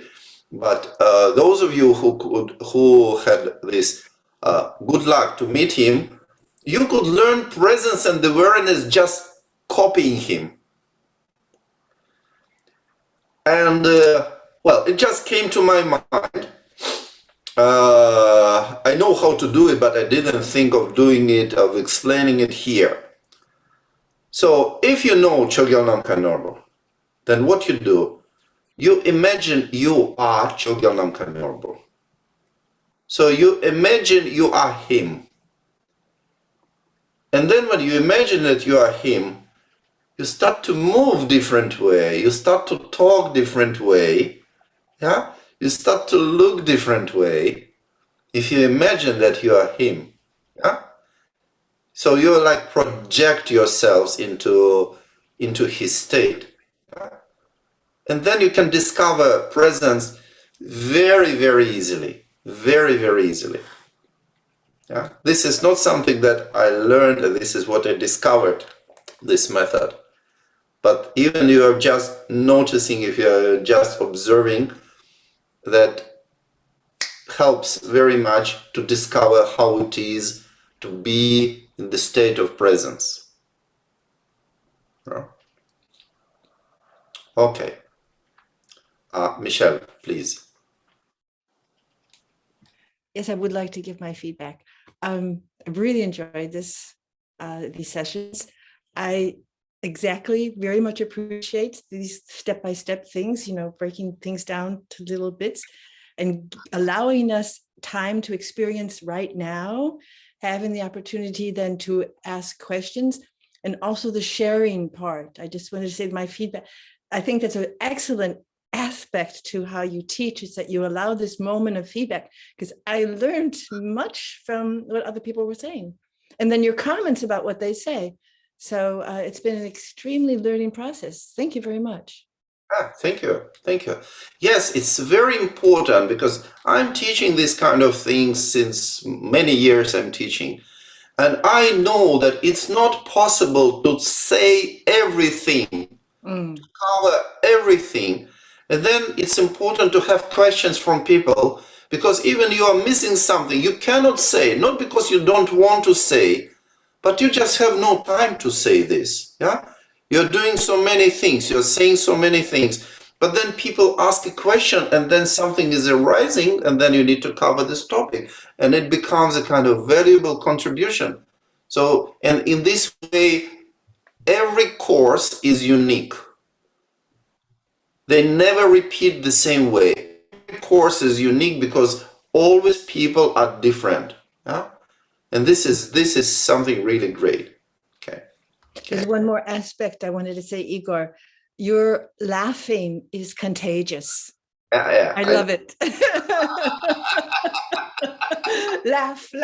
It's wonderful. Yeah. I can tell a story. Good.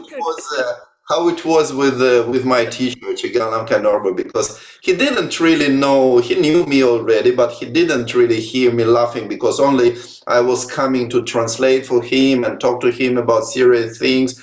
But then in 2002, I came to Margarita Island, and there were not so many people there around.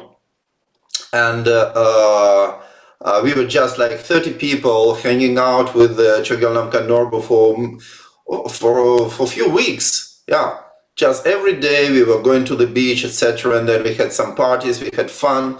And then in these parties, I was laughing a lot, but it was without Chogyalnamka Norbo. I was just laughing. And then Fabio Andrico, many of you know Fabio Andrico, he was there and he heard me laughing. And here in this course, I'm doing just a little bit. I'm not really doing like full power of laughing. And but sometimes I was bursting with laughter. And then we were sitting at the beach in Playa Zaragoza, and we were drinking some beer, and we were like 5 people, no more than 5 people next to each other. And then somebody said something funny and I started to laugh. And then Fabio is coming to Chogyalnamka Norbo and saying, Rinpoche, look, it's starting. This is what I told you. This is what I told you. And I'm laughing. And then Chogyalnamka Norbo, he doesn't like when somebody is trying to grab his attention and to direct on something. He never liked this very much. First he was a little bit grumpy. What's happening? What the hell is happening? Like, he was not saying, but his face was like that. What the hell is happening? And then he looks at me. He was from the right side from me. He looks at me and said,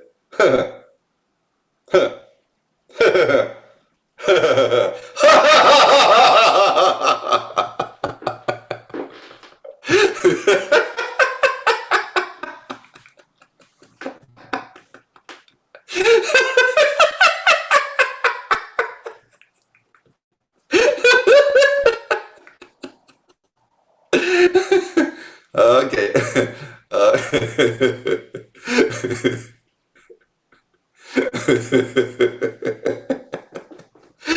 I have very lucky quality. I am laughing from my own jokes, so I don't really care if you like them or not.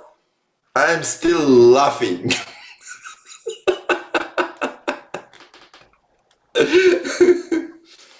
Okay, so Alonso, you wanted to say something? Yeah, but I don't want to disrupt the mood because it's more serious. Okay, then Luna, what did you want to ask or say, whatever? I wanted to thank you, but actually now when you were laughing, I had someone who saw one of your lectures and was contacting me, asking me if you're doing a laughing yoga. That's what I can do this. Yeah. I Like, can do this. but he's always laughing there. Is he doing something like a laughing yoga? That's what they were asking me. So it's working. I wanted to thank you because I've been on few courses and it's been really, really hands-on. So I don't know to say much, but I really appreciate how you put things in small parts, as you said, and the contrast sometimes, like how not to do it. And then through that, you discover the mistake and then you can relate to the way how it is. And even like sometimes there's really one practice and you pinpoint different things and it comes all together. And it's been really great and very useful. Thank you. Okay, thank you. Okay. And as I told you already during this course, this is not just a teaching course, but it's also a kind of a presentation what can be taught in the public courses on presence and awareness, like public courses on, I don't really like this term mindfulness, you know, I'm saying mindfulness, you know, but yeah, you do this mindfulness thing, that's okay, whatever name is there, yeah. We can do it. What can be taught in this context? Yeah, like meditation, secular meditation, not a religious one. Yeah? We don't really need a religious one. In many cases, we don't need to say like these high ideas, spiritual ideas, but we can put it into very, very simple words. Yeah. So this is a kind of a presentation. Of course, I did not include everything that could be included into this course. And as I told you, on the base of this course, I would love to make a training for people who already teach something, yeah? So who are already teaching something in some context. It can be different things. And people for whom teaching meditation like this could be a very good supplement to what they are doing. So for example, for people who are teaching yoga, this is, of course, this is number one. This is absolutely evident. For people who are teaching yoga, and for people who are teaching like martial arts, qigong, for people who are teaching some kind of bodily movement, yeah, and for people, yeah, in theater, yes, in theater as well. I didn't really think about theater, but yes, in theater it can be also helpful.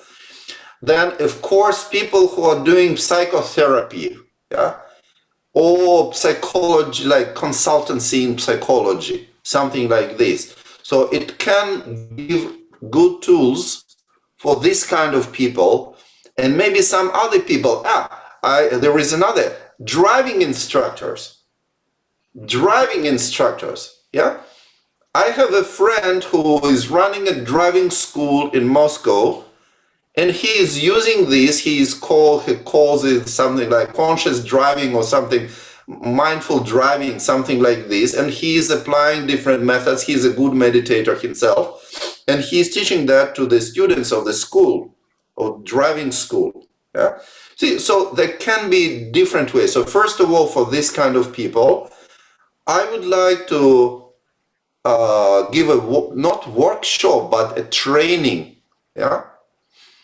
So if you are interested, that I'm not saying that I'm doing it immediately, I don't have time for this, because I need to really prepare very well. I need to prepare some materials for this kind of course, and it cannot be a course where everyone is coming, yeah?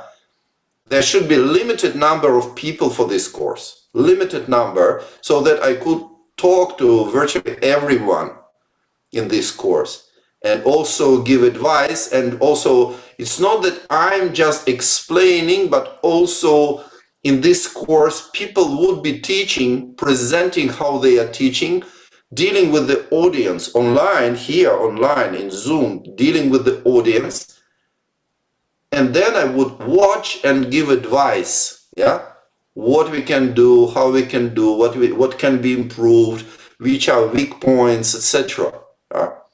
So this kind of course I would like to design, but it's a kind of a professional course, not just a course for everyone, yeah, a professional course.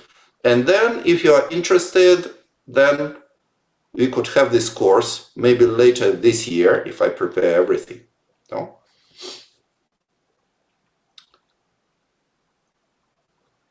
Okay, Red, please say.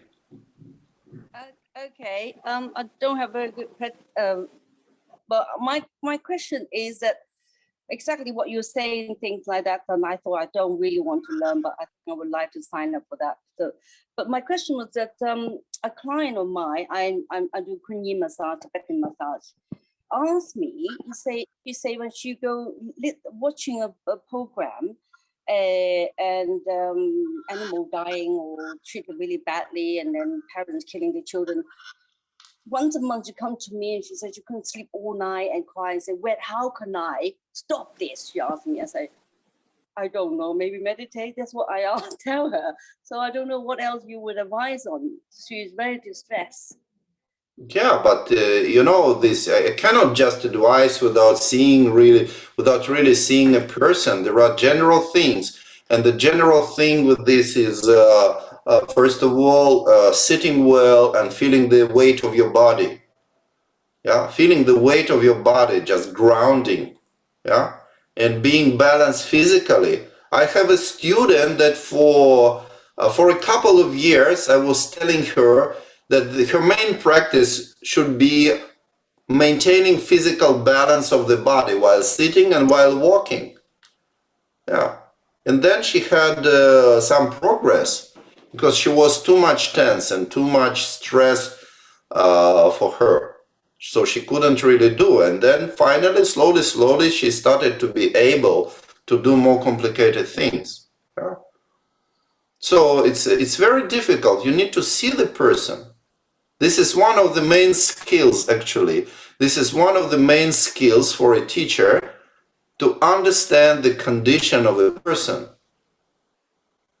not just following some general advice. This person cannot stop moving, even 72 years old. You just on the go all the time. And to come once a month and, you know. Yeah, but sometimes you cannot do much. But what I can advise you also, you put yourself in her shoes and try to feel how she feels from inside her. And then you can discover what can be advised. What would have you advised to yourselves being her? And then maybe you try this. Yeah, otherwise it's difficult, really. It's very difficult. People say, oh, please advise me what I do. You advise, and they don't do. Yeah. Yeah, it's like this. Okay. Okay. Igor, also, well, the course is fantastic. I enjoy it very much. But for example, what lingers in my mind are two things. One, for example, is many areas that we, for example, Rinpoche at the end of his teaching was emphasizing a lot being present on time, like arriving 5 minutes before, not if you arrive at the same time, too late. And then if somebody ever prepares some sort of program or schedule and they didn't follow it, he was drastic. I mean, I saw him stop an international Ganchil meeting or an IC meeting because he said, okay, Igor is going to speak for 10 minutes and he spoke for 17 minutes. And then he said, why did you make this program? He says 10 minutes, he spoke 17, then everything is a mess. I don't have time for this, and he left. Like he was very drastic, like he was emphasizing a lot this being aware of time, of this kind of the watch time. That's one. And for example, we didn't touch this in this one. No, we cannot touch everything. Of course. And that takes me to my next question, which is like, if you want to connect it with something like deeper or broader, like it would be like a course on the like this would go towards the introduction to contemplation sort of thing, like that you eventually get the focus, the relaxation, the sky, that sort of thing. Yeah, but it's a little bit difficult to organize a workshop on this topic. Yeah, of course. It's more like you do it on an individual level, and it means that you just learn how to watch the time. I know, for example, when we had teachers training with Chogyal Namkha Norbo, when we had teachers training, then, for example, the first one I took 3 for the base, for the first and for the second level. So for the first time, we had to speak about one topic for 1 hour. Yes. And I remember that I couldn't make it. I can speak for 1 hour, there is no problem, but it was in Margarita Island. It was so hot. I was so exhausted. I had a kind of a stroke from the sun 2 days before, you know, and I was speaking for 35 minutes or no more than 40 minutes, but that was okay. Yeah, that was okay. And so I did not have any problem with that. And but then the next time, a couple of years, then we had another thing. We had to talk. I think we had 1 hour, and then we had 2 topics, and then we needed to talk for half an hour for one topic, half an hour for another topic, and then also the people who did like 15 minutes on one topic and 45 minutes on another topic, then he didn't like it. He didn't like it, said, it's like you feel that this topic is more important than another topic. Yeah. So it was something like this. And then I don't really remember, I think it was for the third time, it was 40 minutes. And then he said like 15 minutes you talk about this one and 25 minutes you talk about this one. So it was still more complicated. Yeah. I remember that for the second and for the third one, I did well with timing. Yeah. And for him, it was important. Yeah. Yes. Yeah. Yeah. This is awareness of time is a very important aspect of awareness. And then, okay, it's a little bit outside of our course, but for example, when the son of Chogyal Namkhai Norbu, when Yeshe Namkhai was explaining how to practice dreams, what he was saying was something very interesting. He was saying that if you really are doing a dream practice, you must be in your dream aware about what time it is on the clock, on the wall. So you must be aware of the time. So you know that if you wake up, you know now is 4:30, for example. He said that this is an important aspect of a dream yoga. So you do not space out in a dream yoga.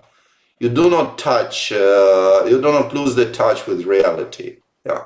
So this is, he explained that was a very important aspect. Not easy. Not easy. Difficult. Let's put it like this. Okay, good. So we are already running out of time, not because I didn't say everything that I wanted to say. I said everything in time, but of course you want to say something, and welcome to say, because we don't have many possibilities to be together, to talk together, to meeting, and there are people that we know, there are people we don't know, and there are good old friends that we didn't see for many years, yeah? And then we can also communicate in some way. So thanks to this technology. Okay. But in any case, we need to finish. And Igor. Yes, John. 40 years ago, 1982, Rinpoche first came to Segyogar. Yes. So we want you to come to Segyogar for the 40th anniversary. In 40th. In the summer.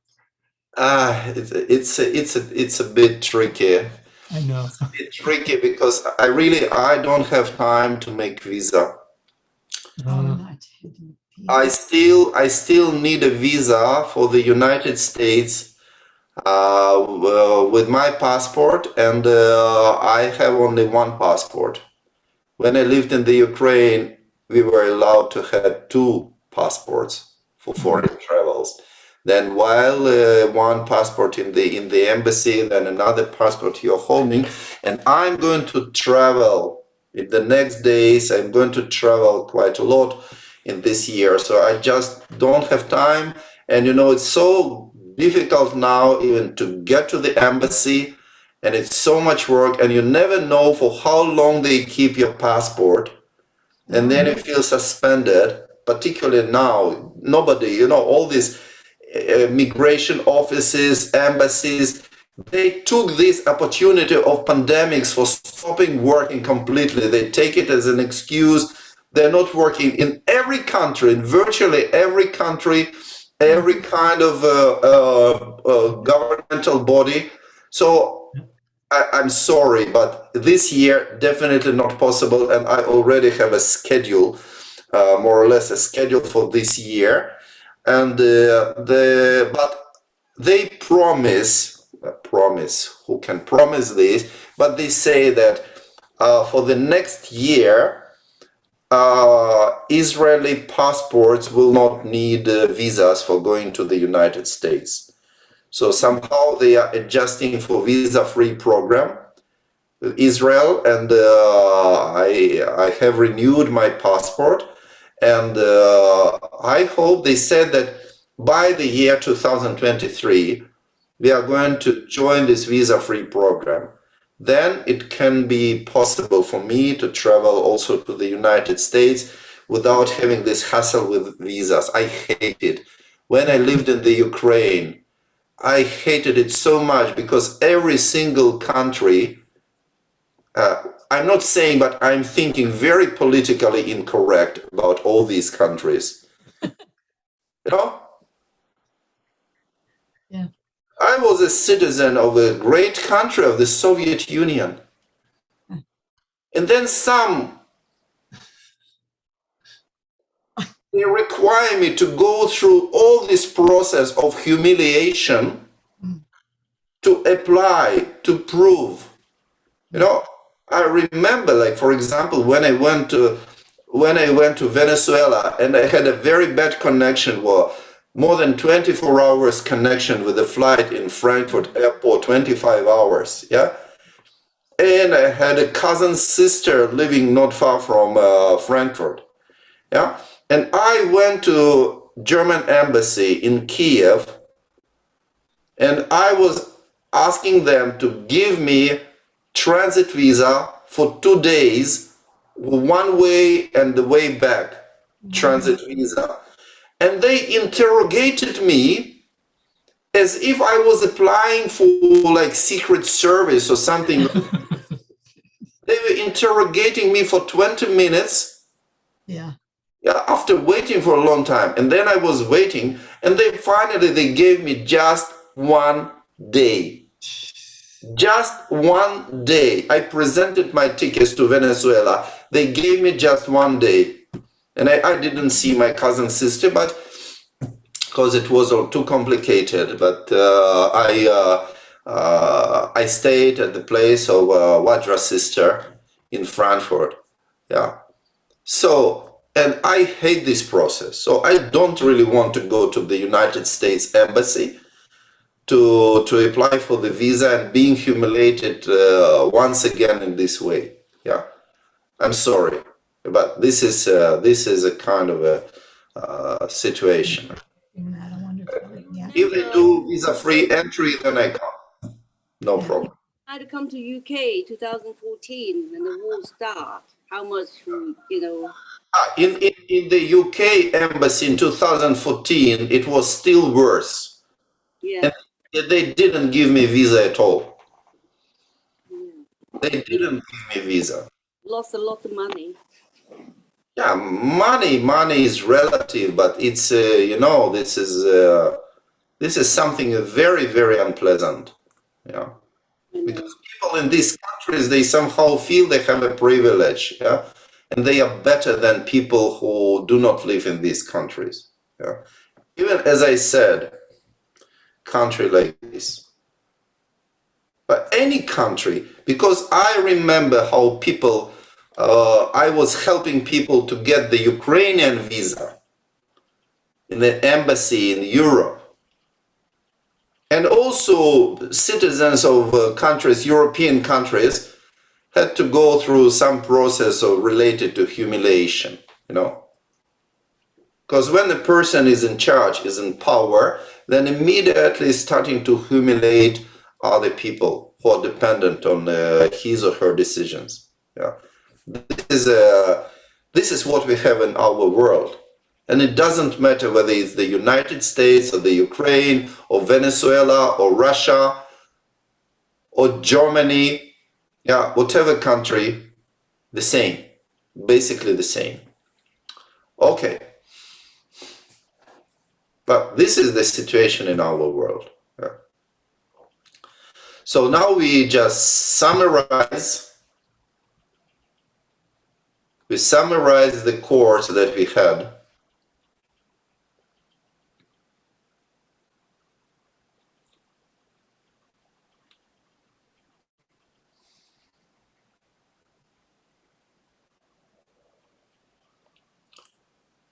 And we feel what was good in this course, what we enjoyed, what we learned, what we experienced, what we discovered in our experience. So we summarize it briefly in general for ourselves. And then we discover if we feel good about it, if we feel appreciation. Yeah, we feel good. We did something good. We appreciate what happened. We didn't waste our time. And then on this base of feeling of appreciation, like feeling satisfied, we make a wish. May what we learned and experienced, all these insights and skills that we had or trained in this course, may they not evaporate, may they not disappear or become forgotten, but may they remain, stabilize, mature, and bring benefit for both ourselves and for others. So with this kind of benediction, I would say, yeah, with this kind of benevolent intention, we conclude our course.